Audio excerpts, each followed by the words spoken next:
In Chelan and Douglas counties, there are about 11 food pantries managed and operated by various volunteers and organizations in the valley, but most have one thing in common: the Food Distribution Center. Pantries help get food into the hands of those who need it, but where do they get their supply?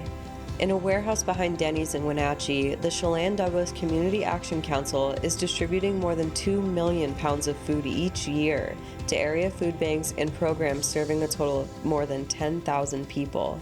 From government surpluses and local donations from businesses, farmers, and food drives, this warehouse is bustling with activity every week. On this episode of the NCWLIFE magazine, we're taking a look inside the distribution center with Program Director Brittany Meeklin. We're also visiting a local food bank in Rock Island making big waves in addressing their local hunger needs, and grab the fam because we'll also learn more about an event where you can get creative and make a difference. All this coming up next. Setting out for this episode of the NCWLIFE magazine, I have to say I had no idea where the Food Distribution Center was and how exactly it fit into the various programs in the valley addressing hunger. But I was told head to the warehouse and find the big blue door. Once inside, it was a sea of pallets and pallets of food. Brittany Meeklin, the Program Director of the Food Distribution Center, has been with the Chelan-Douglas Community Action Council for 1 year coming up this April. Actually, you may recognize her from the Wenatchee Farmers Market. Food has been my passion. The food system has been my passion for probably about the past 10 years. Prior to this position, I was actually the Farmers Market Manager with Wenatchee Valley Farmers Market. It just so happened that at the downtime, the Wenatchee Valley Farmers Market had closed for the season back in 2018. This position came open and it just looked like a good fit. It would still entail me being involved in our food system and diving a little bit deeper, trying to get those fresher fruits and vegetables and better diets to individuals that are a little bit more vulnerable to it. Brittany also brought her experience from farming on the west side and says after working at the farmers market in Wenatchee, she began to notice a need. One of the things that I had done with Wenatchee Valley Farmers Market is we had started a gleaning program down there of the farmers market. So after each farmers market, the vendors that didn't want any of their fruits or vegetables going to waste or taking them back with them, we would glean that and they would end up back here. And so it did start my interest in it. I really had no idea the need for this area. And so once I was a little more awakened to that in the Chelan-Douglas area, it just is something that I feel like I will be involved in for the rest of my life. Sorry for the background noise. That's Gene back there getting his pallets ready for the Rock Island Community Food Bank. We'll get to that later. Back to Brittany. She describes something everyone can relate to: the cost of living. We are serving about 10,000 people a month. The need for this area is much greater than I actually had any knowledge to prior to me actually being involved in this program. The amount of students that we have that are either homeless or near homelessness was shocking to me. And then to find out just the amount of individuals in our community, rural, that are in need was shocking to me as well. So being able to help take a little bit of the financial ease, hopefully, off of some of our families in this area. As we all know, the cost of living is quite tremendous. I think we are second to Puget Sound as it stands right now. And so the poverty rate is way down here at about 27,000, but yet for an average family of 4. But yet in the Wenatchee area, it costs about $60,000 to make it paycheck to paycheck for an average family of 4. So us being able to help fill that need so they can buy Christmas presents, so they can pay this bill, so that fear of homelessness is not necessarily knocking at their door. What we really want to do is just help people get a good, viable diet that is not going to put them in the doctors, and to help ease this financial burden that might be upon them in this area. I will talk to pantries. Sometimes it is very hard to not cry, and it is not necessarily out of a sadness of emotion. It is out of kind of a joy from the heart to see that there are so many people that are interested in helping and that it is a very important aspect of their life in getting the food out. So this is probably the most rewarding position I've had in my lifetime. So how does it work? Looking around the warehouse, there's pallets and pallets of a variety of foods. There's also cold storage full of fruits, veggies, meats, cheese, and much more. The Community Action Council has a lot of moving parts, from housing to literacy, with the main mission to help others gain access and self-sufficiency. That's how the distribution center comes into play.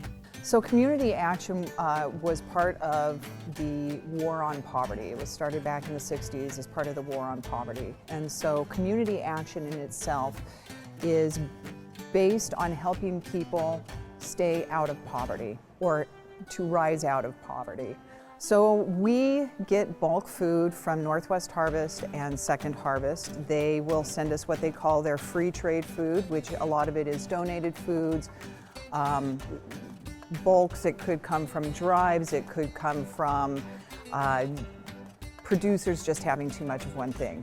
So we will get bulk items of that, they're free trade, and then we also get government commodities through them. So we have TFAB, which stands for the Emergency Food Assistance Program, and then we also have TMP, which stands for Trade Mitigation Program.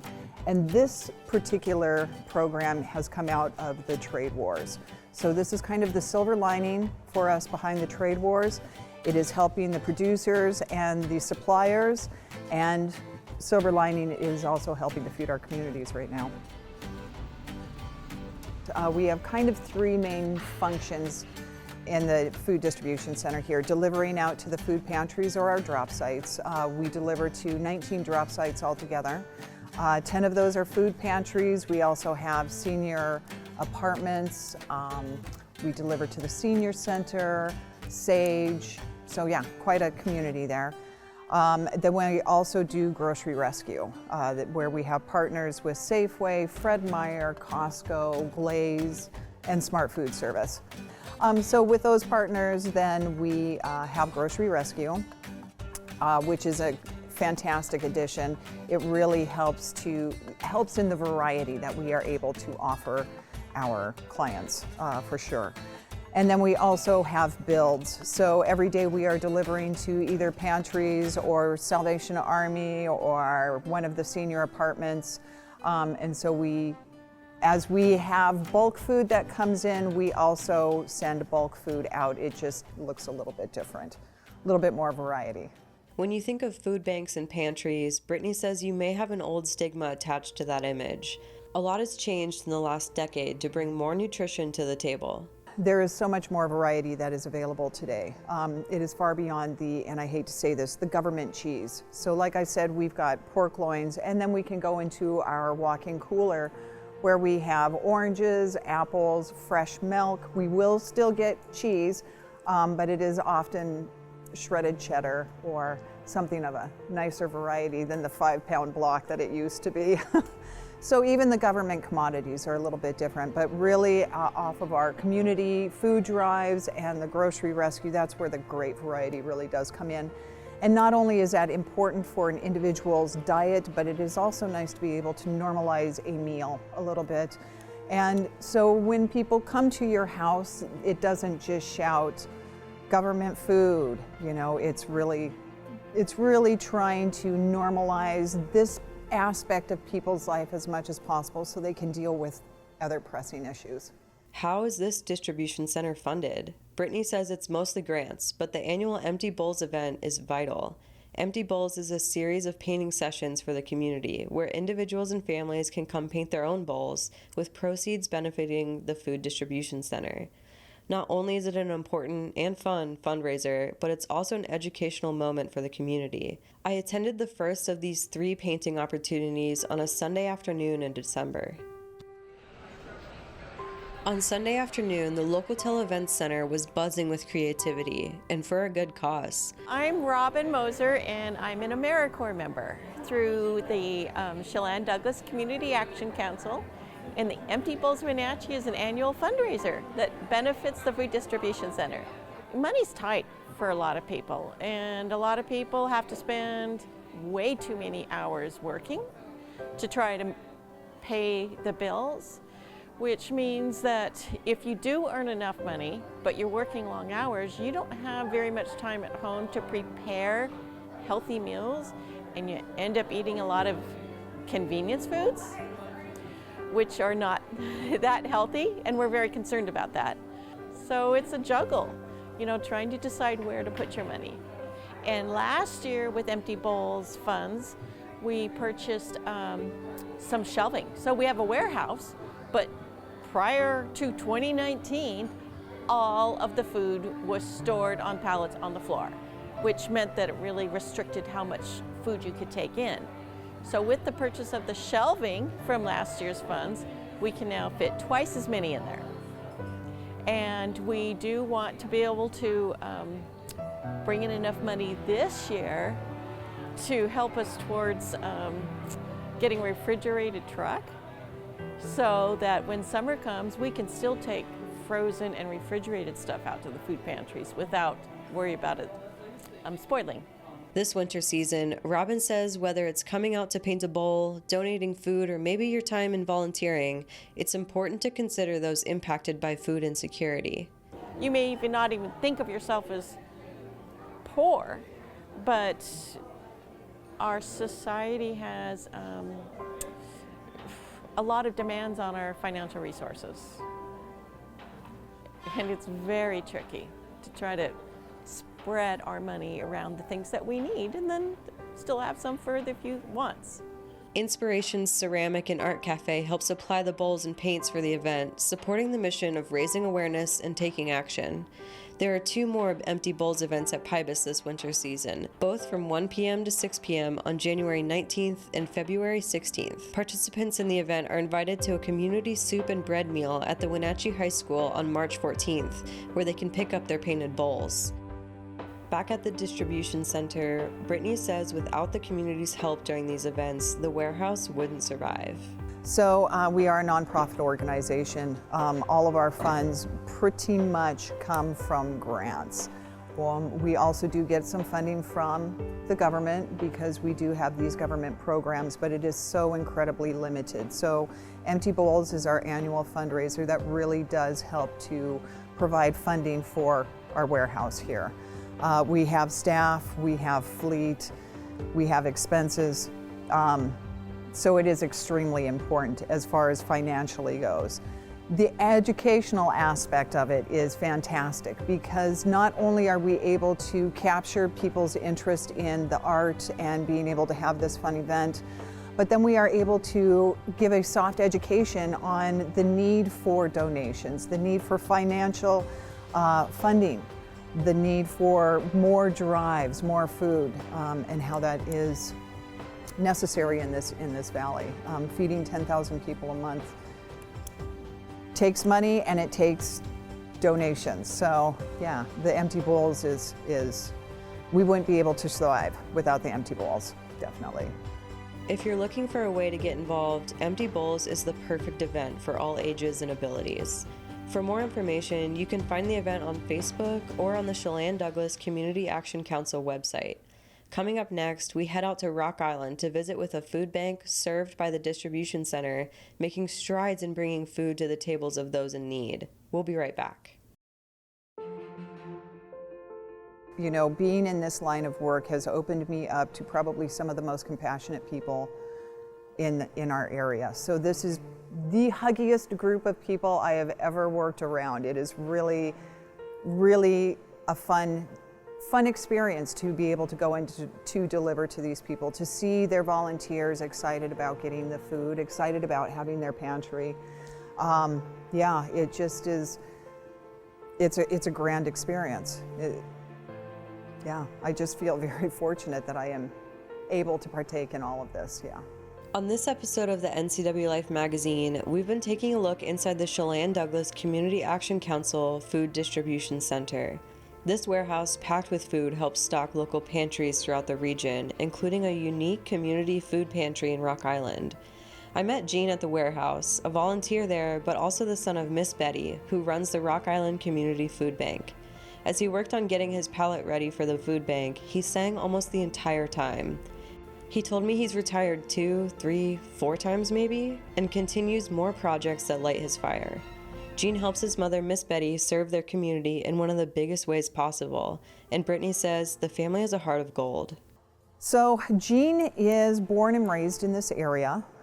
He had moved away for a small time, but when he came back, his mom was running the Rock Island Food Pantry, and it sounded like she had been involved for a while. So when he came back, how he likes to say it is that his mom looked at him and said, "Son, come here." And that's how he got involved. There was a time when they were uncertain where the Rock Island Food Pantry was going to be, and Betty really stepped up to the plate. She got everybody involved, and now they have a very nice pantry in a park-like setting, and it is probably one of the most joyous pantries I've ever experienced in my life. All of the volunteers there are excited to be there. The people that are coming through are excited to be there. Everyone just, holds their heads high, and it's an event in itself. It really is. When I first joined, my husband passed away, and after he passed away, I knew that I had to get involved into something worthwhile. So I chose the food bank. It really wasn't anything basic except for the need for my life to go on with something useful. I had nursed him for 4 years.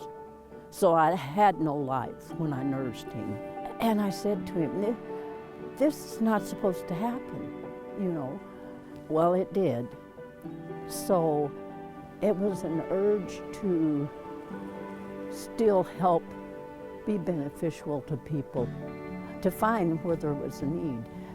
But I had no idea that when I got involved with the food bank, that I would realize what a need it is. And when I got involved, I knew that I was involved in a good, felt very blessed to be able to do it. And it's a very fulfilling job, especially for an old woman. Rock Island is the only pantry available each week in Douglas County, with 2 others operating in Waterville and Mansfield every other week. Under the direction of Miss Betty for the last 10 years, the pantry has overcome several obstacles to become what it is today.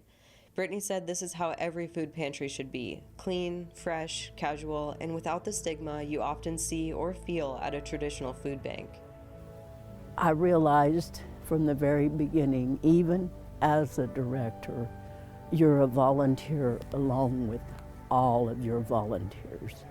And the volunteers are precious. I mean, where would I be without them? Where would the food bank be without them? So here I am, still involved. I love people. And when I look at the people that are in line, I try to put myself in their shoes and in their place. So I hug. They come through, if they allow me, they get a hug. And they get a welcome. And because they're people, they're human beings. And so I always try to put myself in their place. And to do that, you have to love them. So, I'm proud of my crew. They're all wonderful. The food bank in Rock Island gets going early every Tuesday morning as volunteers get food set up in their small structure on 5 North Garden Avenue. After losing its location and a little shuffling, the food bank found its home in 2016 and continued to grow with the help of the community. For Miss Betty, she was overwhelmed with how great the need is in her community. We hear about these things. We hear about hunger. We hear about homeless children. We hear about the need. But it just kind of washes over our head because we never see the real thing. Well, when you get involved with the food pantry, for me anyway, I got overwhelmed with the reality of what it is.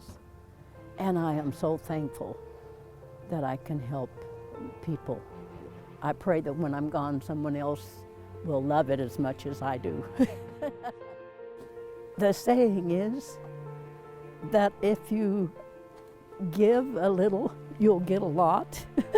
So it turned out that our 2 little buildings is not big enough. Here we still are outside with our produce, which is okay.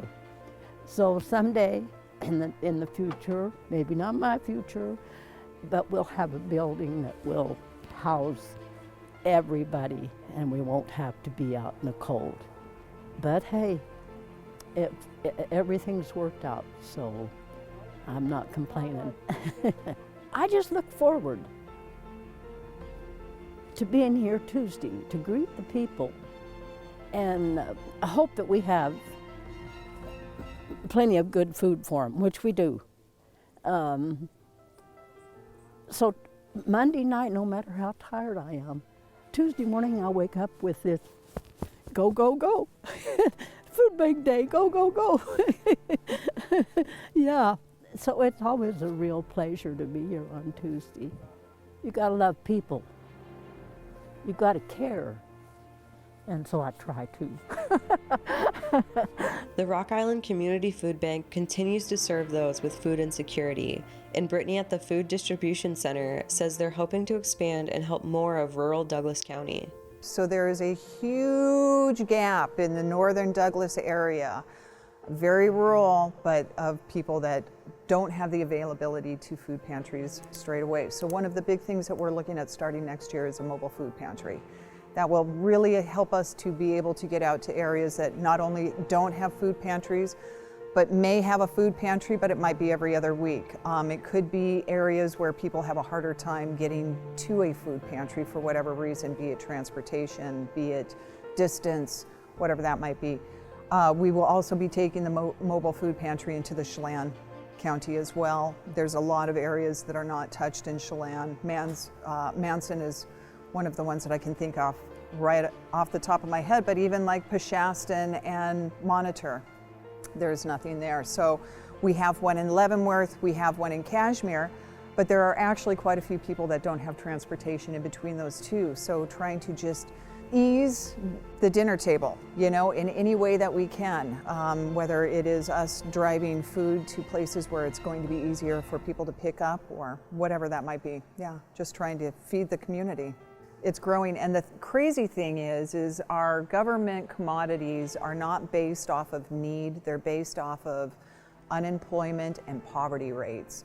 So while we might be gaining more people that will benefit from the distribution center, we won't necessarily be getting any more food from the government.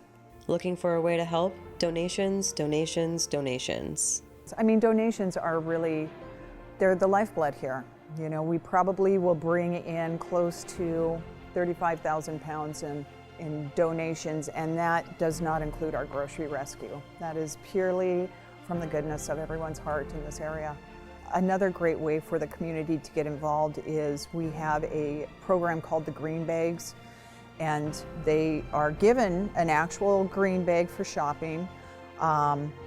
They can fill it, and every other month we will come and pick it up, and that goes as part of our donations. Don't forget to check out the Empty Bowls event on January 19th at Pybus. It's a great way to get a little creative and do some good at the same time. For more information on the Food Distribution Center, Empty Bowls, or other related programming, visit the Chelan-Douglas Community Action Council website at cdcac.org. I'm Kaitlin Hetterscheidt. Thanks for watching.